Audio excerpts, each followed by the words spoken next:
Maswerteng gabi po mga ka-STL. Narito na po ang resulta ng STL Pampanga para sa araw na to, 3rd draw, October 30, 2024. Araw ng Miyerkules. Naway ang mga natayan niyo pong mga numero kanina ay manalo nawa ngayong gabing ito, 8 PM. Kaya kunin niyo na po ang inyong mga tickets. Narito na po ang resulta.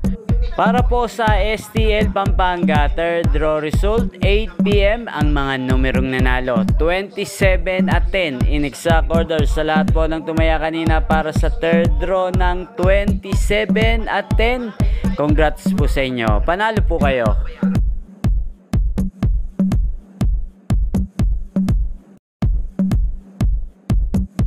Congrats po sa lahat ng mga nanalo. Maraming salamat po sa panonood nyo sa aking channel, Roderick Hernandez TV. Huwag pong kalimutang mag-subscribe. Thank you for watching.